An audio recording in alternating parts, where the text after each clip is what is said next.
Well, good evening. This is an exciting Wednesday and probably the most important night of the week. May I even say this could be the most important night of the year. So really exciting to have you join us. And I trust that as I share the story, or rather this presentation this evening about the power of vision, you're going to get excited about having a vision for your life, not just for your lifetime, but for generations to come. So I want to share a couple thoughts around vision, and I'm looking forward to the panel discussion that's going to follow. The panel discussion will be facilitated by Peter Darrell, and he will be joined by Octavia Ephraim and Bucks Badenhorst. All our panelists this evening are from South Africa, different parts of South Africa, but I trust that you're going to enjoy the insights that they share after the session. What is vision? You know, Helen Keller says this. She says the most pathetic person on the planet is the person who has sight but no vision. And of course, Helen Keller was blind in her later years, so she was talking about something different. You know, when I go to the optometrist, I am told that I do not have 20/20 vision. What they're actually talking about or describing is not the vision that I'm going to be talking about this evening, but they're talking about my ability to see with these two eyes. And of course, as I'm looking at you this evening, every now and then you'll see the reflection of the lights off my spectacles, and that is talking about sight. And clearly, my sight is not as good as many other people's sight. But tonight, I'm going to be talking about something more exciting than the ability to see with your eyes, but it's the ability to see with something else. And when people talk about vision, sometimes they talk about people who have big dreams. I'm not going to talk about people who have big dreams, because for me, that's not what vision is. I'm going to look about, vision talks about the things that are visible. So when you talk about vision, it's about something that you're able to see, but the vision that we are talking about tonight is the one that only you can see, which is visible to you in your mind's eye, or when you look with your heart. So many times I get this idea that when people have vision that's basically driven by the head, it is usually something that is within their ability, and it's about profit. But when they start looking at with their heart's eye, they begin to have vision that is purpose related. And I trust that when we talk about the things that are visible, we're going to look with our heart. A lot of people watch television. And I want to tell you this evening that television is not something, you catch a vision, you don't tell a vision. And so when I look at the word vision, the V talks about what is visible, and it's visible to the eyes of your heart. I want to focus on that this evening as opposed to the mind's eye. Somebody once said that what we are able to see with our physical eye differs slightly from one person to the other. In the worst case, the person is blind. In the best case, they have 20/20 vision. And their comment was that is a small difference. But when we look at what people are capable of seeing with their mind's eye, there is a vast difference from one person to the other. But I want to suggest that maybe too few people are having a vision that is from the heart. In other words, they're looking with the eyes of their heart, not the eyes of their head. And I think there is a distinct difference between those, because the one is very purpose focused. It's about meeting needs, which is what purpose is all about. The other one is very selfish. Usually it's about impressing people with the size and the grandeur of your vision. So if we take a look at those letters, the first one is what is visible to you. And when I say visible to you, I'm talking about something that is invisible to others, but which is clearly visible to you. That is an important aspect of vision. If we look at those letters, the next letter is the letter I. And for me, true vision is inspired, not influenced. When you have true vision, it's something that you catch. It's kind of, when we use the word inspire, it comes from the concept of being in spirit. So you are spiritually connected in some way or another. That's what inspiration is all about. And so true vision is something that is inspired. It is something beyond what we have in the physical realm. It is something far greater.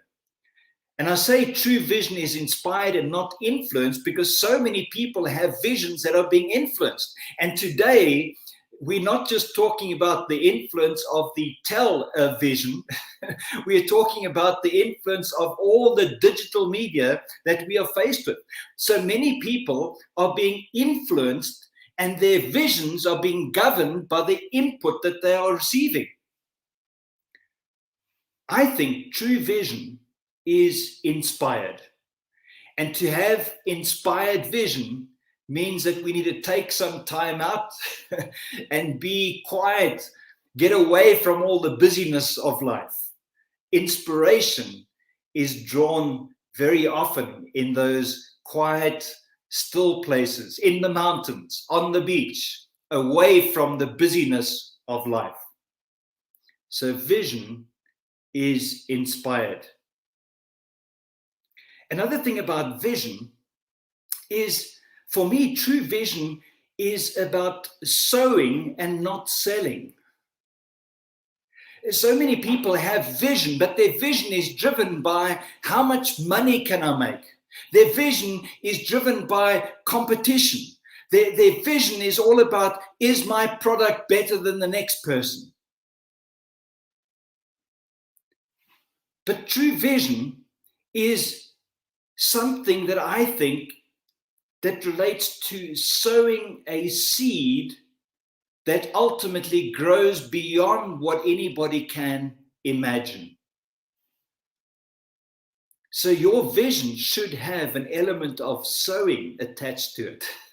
If it's all focused on selling, you have, in all likelihood, been influenced by a selfish desire rather than a selfless aspiration. The next letter, I, talks about something that I believe vision should be invigorating, not intimidating. There's a lot of books that have been written about having visions or goals that scare you. And I've listened to that message for many, many years. But just in preparing for tonight, I just realized in my own life that the only time my vision has intimidated me has been when I've taken my eyes off the vision and looked at what is necessary to be done in order to realize the vision. So I'm not intimidated by the vision, I'm intimidated by the things that need to be done in order to reach the vision. And the only reason I'm intimidated, or in the moments that I'm intimidated, it's when I think that I have to do everything in order for the vision to be a reality, and I ignore the miraculous or the supernatural things that so often happen. And so my responsibility is to keep my eye on the vision so that I can be invigorated by it, excited by it, energized by it, and not shift my eyes off that vision. I must retain absolute focus on it and not shift to the how-to part, because as soon as I do, that's when I begin to shrink back into that place of paralysis, because I'm intimidated by the enormity of the things that need to be done. You see, when we begin to focus on the things that need to be done, we run the risk of shrinking our vision to fit into our own ability, instead of getting excited about the fact that maybe, just maybe, if we have been inspired with a vision, perhaps there's a greater power that's going to be at work. The letter O. What does the letter O stand for, I wonder? And for that purpose, I will need to look at my notes because so often we have these inspiring messages, and this particular one is important, and that is that you need to own your vision. It cannot be outsourced. You know, a vision is not something that a committee comes up with. A vision is not something that a whole bunch of people decide on. A vision is something that an individual catches. A vision is caught. A vision that is caught you need to take ownership of it, because when you take ownership of it, in other words, you take responsibility of it, you take stewardship of it, then it becomes a true vision. Until you have taken full responsibility for your vision, it will never materialize. So ownership is a very important thing. And when I use the word ownership, I'm talking about one. Remember, a vision is caught by one. When you have two visions, you have division. And so in any organization, any endeavor, there cannot be two visions. There has to be one. And very often there are people that are striving to take the vision and make it theirs, and in the process start creating a double vision. And when you have double vision, it's usually the result of maybe you've been drinking and being engaged with a different kind of spirit. So tonight, I believe that your vision that you have been inspired by, or that has been planted in your heart, is one that you need to take ownership of, and not just leave it there, but take ownership of and start acting on. You cannot outsource your vision. You cannot get a consulting company to come and write your vision for you. You need to take ownership of it. And then lastly, I believe that every vision is going to be focused on this word, noteworthiness, as opposed to newsworthy. You know, noteworthy means that people take note, because what you are doing is having a very significant impact in the lives of others. And so, just in summary, the word vision describes certain aspects which I believe are necessary. And the first is, what is visible to you when you look into the future with the eyes of your heart? What need have you come to meet? Secondly, what inspiration have you, or what vision has been inspired in your life? Not influenced by others, but inspired, a unique thought, a unique idea. Are you sowing or are you selling? And I think sowing is the way to go. Then we talked about the fact that a vision needs to be invigorating, not intimidating.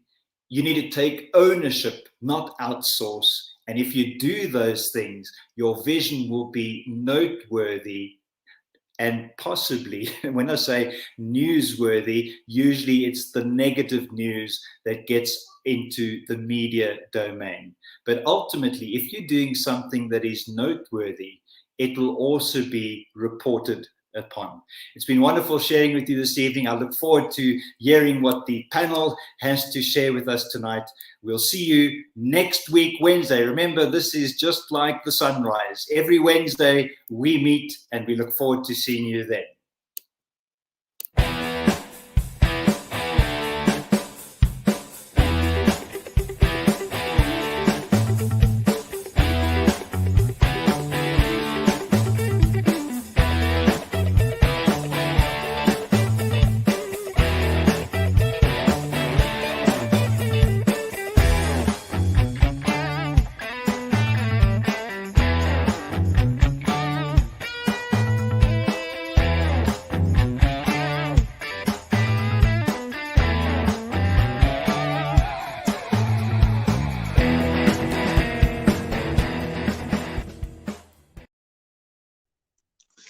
Good evening, all.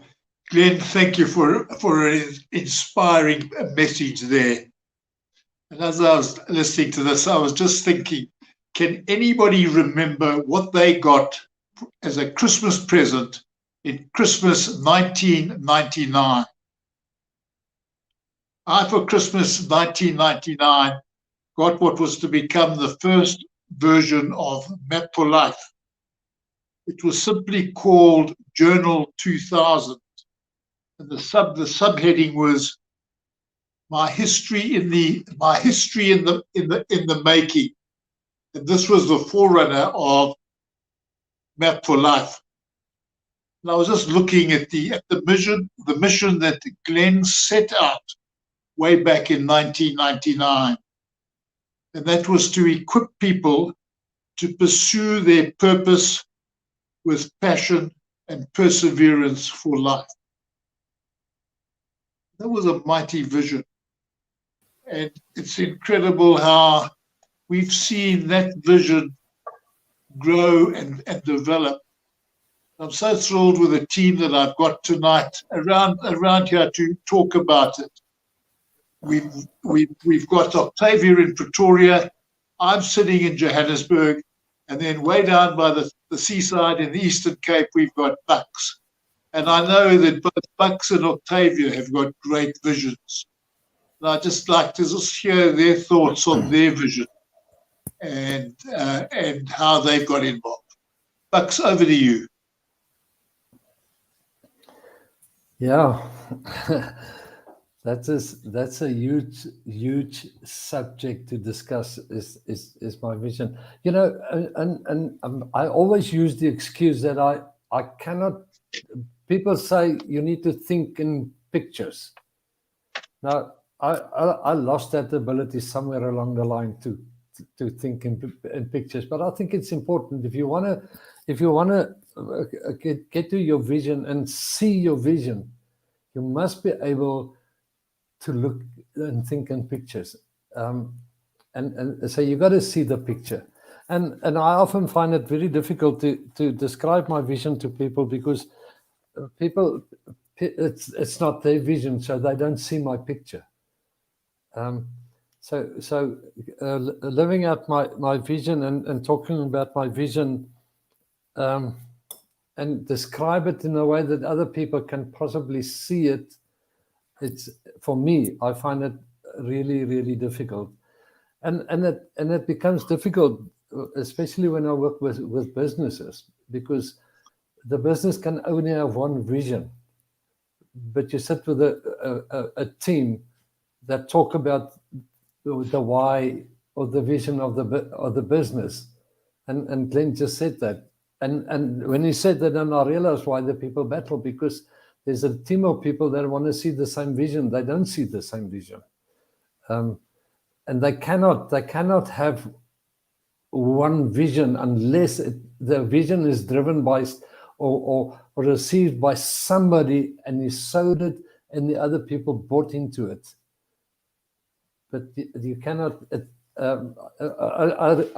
When Glenn said that, I really understand why I'm battling to get businesses to see the vision. To see the vision. I thought Glenn's point on when you've got more than one vision and how it leads to division or division and how dangerous that is. But let's just stick to the one vision. Let's bring Octavia in. And I was very privileged last week to sit at the breakfast table with Octavia. And she's an incredibly inspiring leader of people. And I just, we spoke about one or two things that she's actually achieved, and then a big dream she has for 2022. But I'd like to go back and just hear her vision about her big walk and the Camino. Octavia? Peter and Fox, good evening, and Glenn. What a privilege to be here. Thanks to technology, I'm in Pretoria, Eastern Cape, and Joburg, and we're here together. And I think to link to the what you've shared briefly about what will be happening in 2022, it links to the point whereby Glenn says you need to look at your vision with the eye of your heart, not the eye of your head, actually. To me, that was really something that stood out. I'd like to make two examples that I went through on the things that I love so dearly, my community project. In 2018, I took a Tankwa Camino challenge whereby we walked 258 kilometers in 10 days. And we were raising awareness about human trafficking, and we had to fundraise for the organizations that are looking after the victims of human trafficking. And I remember before the Tankwa, when I was doing the fundraising, one organization said to me, Octavia, we would love to come on board, but what if you don't finish the challenge? Do we still contribute the 100% what we've committed on, And when Glenn said, you see the vision with the heart, some people cannot see what you think you can do. And you have to make that commitment knowing because you see what you can achieve. And I remember the slogan of our walk was their challenge, our challenge, their freedom, which was, our biggest why when we were doing, the Tankwa Camino. And for me, that is also the confirmation from the talk of Glenn to say, look, you can never outsource your vision. And when I was faced with those big questions to say, are you truly going to finish the 258 kilometers in 10 days? I mean, on average daily, we would walk 20 kilometers. We experienced all the seasons of the weather. That is the winter, the rain, the snow, the wind, the heat, But again, the vision of why I was doing that, I had to press forward, And somebody else who did not see, who did not understand my why, were wondering, I wonder if she's going to finish it. And I could not outsource that. I had to go from day 1 to day 10 and finish the commitment because remember, my why was so big.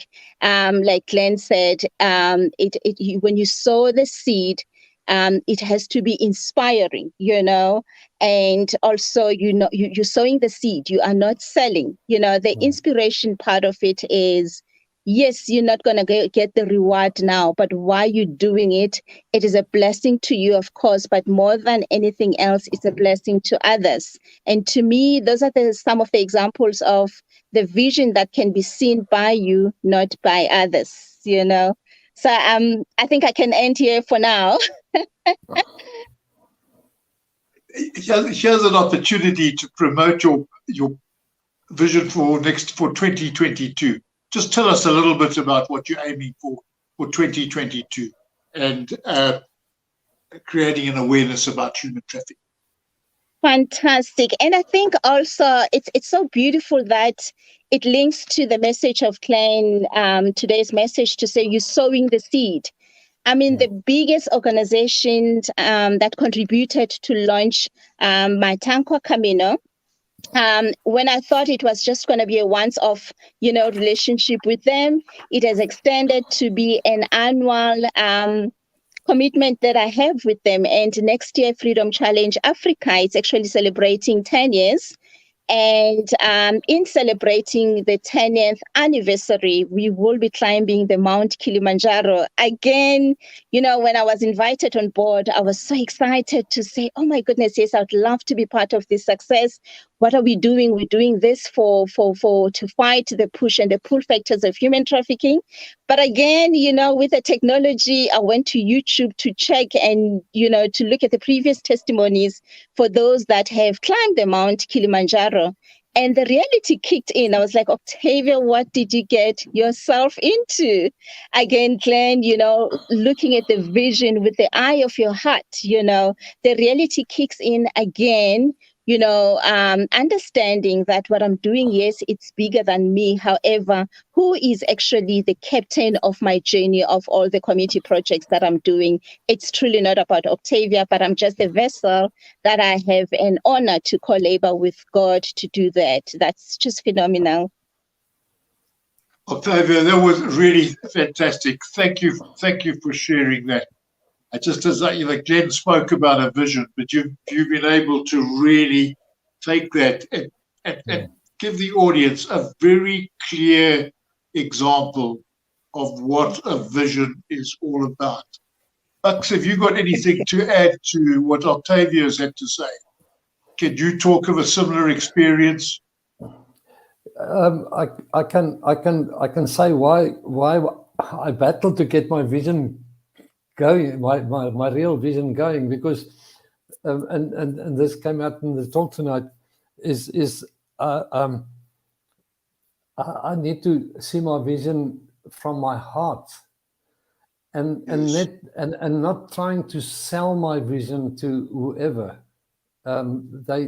People just must just be inspired by what I do, and not about actually what I say, because if I want to say something, I want to sell it to them.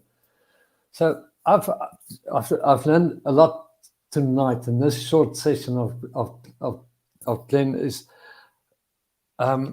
why do I battle for so many years to get to my vision? Because I want to sell my vision, and I'm now clearly know it, that I'm not inspiring people, and so I need to go back and rethink about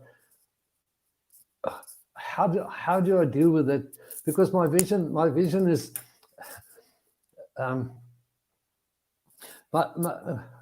my vision is that I really want to get, and I'm talking my vision is sort of for businesses to get businesses to transform their businesses to the extent that they empower all their people to become what they are born to be. Oh, wonderful, Joe. Wonderful. And live a life of abundance. And abundance can mean different things for different people, but that's my vision. But I always try to sell that to business people instead of inspiring them. It's inspiring them. Yeah, no, and it's so easy to fall into that trap. Now, listening to Octavia Bucks, I had the experience of connecting with one of your Eastern Cape people, and over this last weekend, and I'm sorry I don't have the details in front of me, but in the mountains at the back of Port Elizabeth, they ran a 160-kilometer trail run, where it was done in a two loops of 80 k's each. You did the first one, or you did one clockwise, and then you did the second half in the opposite direction. There's a lovely girl, Pamela Payton, from Port Elizabeth, and she said, well, those are her mountains. And she went out to tackle this challenge. She had 36 hours in which to do that, starting I think it was at 8 o'clock in the evening, and it took her 36 hours to complete this trail run, and to hear what she went through. But she had this determination. She was never going to give up, and how she persisted. And there were only 13 of them that qualified to finish the race within the cutoff, and she was one of them. And it was a lot like Octavia's Camino walk that she did, but here it was condensed into a short time. But it was just, such an inspiring story And I have to confess that as I read her story, I had tears in my eyes. And I just thought it was a wonderful achievement. But it's having that, having that vision to achieve something like that and to inspire other people. And I'm sure there are many others who heard her story and are inspired by it. And, I just thought it was a wonderful, inspiring story to go along with this vision, and to sort of coincide with the things that Octavia was talking about and the things that she's done and is going to do. Just that whilst we're on the subject, it's just something that Octavia raised. And we talk about what happened during lockdown. But to me, I think this lockdown, instead of locking us down, it just opened up a whole new avenue for us. And how we've moved into technology. And as Octavia said, I just think it's so wonderful, Bucks, that we can sit here, us in the old Transvaal, and you down at the seaside, and that we're able to talk and discuss these things like that. Would you like to add something to the vision of technology and what it's doing for us? Peter, you know, I've got a good friend, Colin Horner. Colin Horner is a technology guru. I mean, he studies it. That's his life. He's an old man, but he studies the technology, something out of this world. And I talk frequently with him on the technology. Now, technology really is there. We just need to use it. And, yes. And there's a right way and a wrong way to use it. You know, Facebook is not using technology effectively. I mean, that's a disaster if you look at the stuff that. But you know, with the lockdown, I had the experience to talk to people in Portugal, to a businessman in Portugal. I've spoken to a business lady in India. I've spoken to a couple of business people in Uganda. I mean, if it was not for COVID, I would never have been able to do that. So the technology is just amazing. And Colin Horner is teaching me every day something new about technology. And really, it opens up the whole world for us. And if we can use the technology to inspire people, it's going to make it a lot easier to get to my vision at the end of the day. I think COVID has done me a favor in terms of what happened in the lockdowns and getting involved in technology, because the technology is, I mean, just tonight. I mean, this is just, for me, as an old man, I always say I'm an old man. As an old man, this is really, really something that we never thought of, even dreamed about. But it's happening, and it's evolving. It's getting better and more effective, I mean, it's just amazing. Fantastic, thank you, Bucks. And I'm looking here in front of me, and I read the Glenn's vision for Map for Life: a positive global influence. Yeah. And I think the technology has really brought this into play, that this technology is making it so much easier and for this global influence. Since COVID, you've had a global impact, which I think is wonderful. Our Santon Map Cafe went from just a little local group that met in the Mug and Bean in Santon City. And today we have people sitting around the table from around the world, and it's all part of this technology. And I think it's part of this vision, just allowing our minds to expand and to go global. Peter, if I can jump in here, we have a story to tell, and the media or the technology is making it a lot easier for us to tell our story. Yes. And as the story is part of my vision, so it's a lot easier to get my story out there. And this is what Colin Horner, or just about every day I speak to him, he says to me, "Look, we've got to get our stories out there. People must know where we're going and what we stand for." So yeah, technology is helping us a lot to get our story over there. No, wonderful. And I really do believe that there are a lot of people out there who've got stories related to what MAP has done for them. And it's to share those stories. And I think these groups, like we're meeting here on a Wednesday night, it's an opportunity to hear those stories. I mean, just listening to Octavia's stories is inspiring me, and I can think of other stories that I've heard from other people. I'm going to say from around Africa. I was going to say around the world, but specifically around Africa.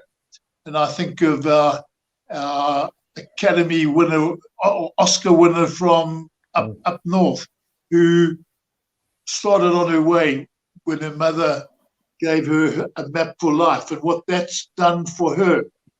But there's so many people like that, and I just think it's wonderful, and I think it's wonderful to be able to share these stories. Is there anything else you'd like to say to the people out there tonight?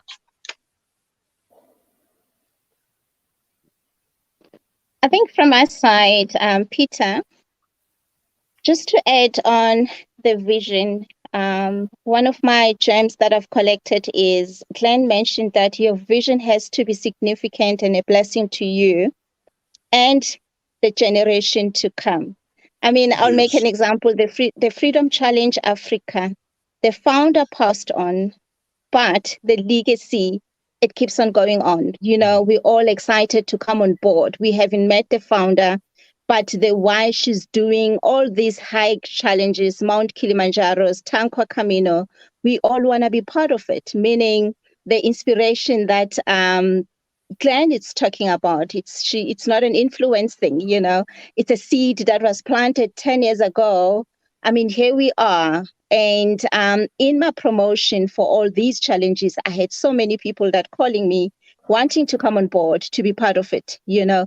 So this is now when you sow a seed, generations to come, you know, everybody will water it. And eventually, you know, what I want to believe, the fruits, us coming on board, those are the fruits of inspired vision, you know, why you're doing it. Because I mean, if we're doing things for ourselves, if we sell all the time, trust me, the sales figures don't look good all the time. We can easily quit and say, you know what, I'm selling, but the figures are not speaking, you know. But when you sow the seed, the practical example Glenn used when we had our breakfast year end, you know, the seed he gave us to say, look, when you put it under the soil, you don't see what is happening out there, but you keep on watering it, and eventually, you know, it germinates, it grows, and you start seeing that beautiful tree. And it's not an overnight thing that happens. It comes with patience, you know. I think that patience is an important thing. Just looking at Glenn's original mission, and he spoke about perseverance, which really is related to that patience. And these visions don't just happen overnight. It takes time, and we need to persevere. And it's what turns it into something really noteworthy. Anything else, Bucks? Yeah, I totally agree with that. Patience is a major part of it all, because I tend to become hasty, and then I don't see it from my heart. I start to think about it, and I want to see it in my head. because Yes. I want to see the tree, and it must be there now. Yes. And patience is something that maybe not everybody. I definitely need the patience to do that. Look, I'm in the same boat as you, and so yeah. I've learned a couple of things tonight, and one of them is we need to have patience, and not to start to see the vision from my head, but from my heart, where it originated. Yes, wonderful. Just for those, in case you missed it, when I spoke about the Oscar winner, it was Lupita, and it does appear in the chat show. Somebody put it through, and I think there we go. She started using Map for Life in 2010, and went on to become an Oscar winner. And I think it's an inspiring story, and one that we could talk about. But she's only one of many who have risen to and achieved greatness because of what Map for Life has done for them, and helping them to draw up and create a vision for their lives and a master action plan. And I think it's just a wonderful place to say thank you, folk, for being with us. And it just remains from us to say, from our homes to your homes, have a very blessed Christmas. And we hope to talk to you before the year is out. Thank you. Thank you, Peter. Thank you, Tavia. Thank you, Peter. Thank you, Bugs. And thank you, Glenn.